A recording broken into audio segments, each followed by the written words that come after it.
नमस्कार, मोनाज art hobby क्लासेसमध्ये तुमचं स्वागत आहे। मी मोना। आज आपण दुसऱ्या दिवशी शिकणार आहोत की रांगोळी कशा प्रकारे काढायची। तर मी या इथे तुम्हाला बिंदू काढून दाखवत आहे।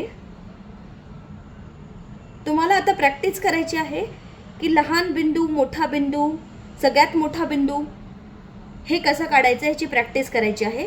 तर तुम्ही बघू शकता अशा प्रकारे तुम्हाला बिंदू बिंदू काढून रोज प्रॅक्टिस करायची आहे।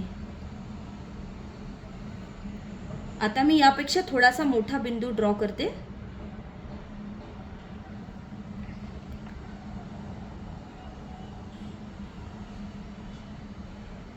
तर अशा प्रकारे तुम्हाला रोज प्रॅक्टिस केल्यानंतर मोठ्या रांगोळ्या काढता येणार आहेत।